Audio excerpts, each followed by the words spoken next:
One America's Patrick Hussion sat down with comedian Adam Carolla during that first day of Politicon, where they discuss what it's like to be a political outsider in Hollywood, as well as the refugee caravan and making its way to the U.S. border. And here's part of that interview. Adam, thanks for joining us. My pleasure. Quick question, right to the point. Did you switch parties? No. Well, I don't know.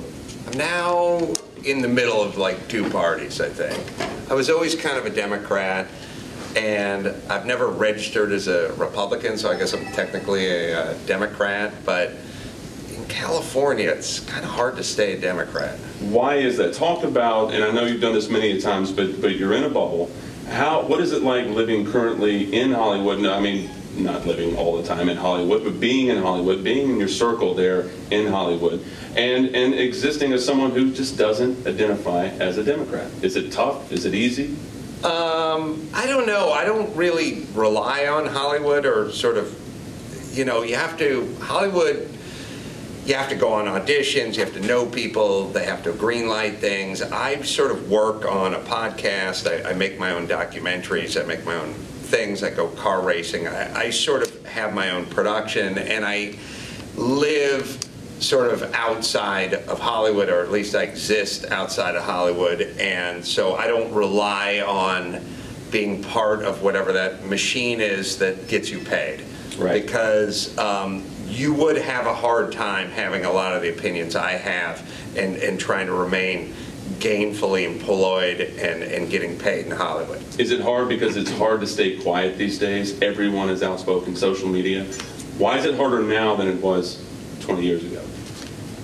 I think there's a kind of a weird narcissism that is like swept over the nation, and you either agree with me or there's something wrong with you. You know, it used to be you agree with me or you don't agree with me. Now you either agree with me or you're a bad person, and then if you're a bad person, it's easy for me to fire you or do bad things to you because you're a bad person.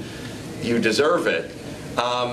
I thankfully have carved out some sort of niche where I get to just do what I want, say what I want, work where I want, create my own work and create my own business, and have somehow been unaffected by this whatever that has swept over Hollywood and made almost everyone miserable.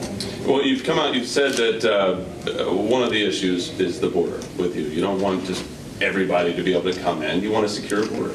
As do many Republicans, and I would imagine some Democrats. But you care a lot about that. With this caravan happening right now, what goes through your mind as you see images of all of this, as these folks are coming north and the president's talking about sending the military to the border to protect it? How did these things resonate with someone in your position? I don't have a lot of thoughts about the caravan. We have created a country here that other people would like to join because we created a great country. And as far as the border goes, I don't know why it's controversial to just go, I want a secure border, just like I want to secure LAX. Like, I don't say nobody gets to get through and no one gets to get on an airplane. I just want to know who's getting on the airplane, provide your ID, figure it out. And I feel the same way about the border. I don't say nobody can pass through the border. I say know who's passing through the border and have a secure border. It seems sort of insane to argue against a secure border, and it doesn't really matter to me what means. Like, if the military goes to the border, then the military goes to the border, or if no military goes to the border, or ICE is abolished, or ICE grows in numbers, just secure the border. Right. It's weird that that has become some sort of xenophobic,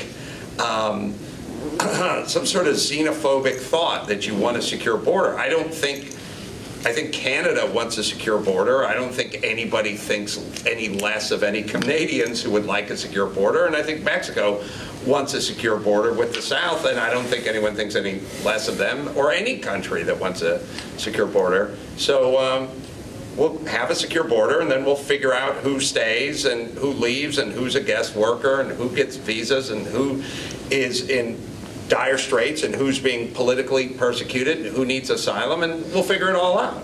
We'll just get a secure border, and then we'll work it all out. Want to see more videos like this? Click on the link below and subscribe to One America News on YouTube, and call your cable provider and kindly demand that One America News is added to your lineup. Call and subscribe today.